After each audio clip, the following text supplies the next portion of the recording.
अरे सड़ुआइन, हमारा जूता कहाँ है? अरे जीजा जी, हमको नहीं पता है कि आपका जूता कहाँ है।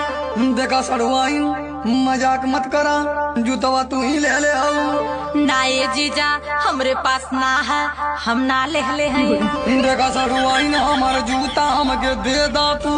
अगर पता है तो खुद ही आके ले जा तू। देखा जल्दी से जूता दे दा, हमके लेट होता। जब तू निकला ये जीजा, कौन चीज के वेट होता। तोरे दीदी के बिना लिया वाले कैसे चली जाई? बिना जूतवे के ये जीजा जी अब निकल जाई। तू ना देबू तो तोहरे दीदी से हम ले ले बहो। जब ले देबा ना पैसा, जूता तोहके ना देबो। ऐसा हम के साली अब यकीन हो गई। तोहारी मुहम्मा तो बिलार मतिन हो।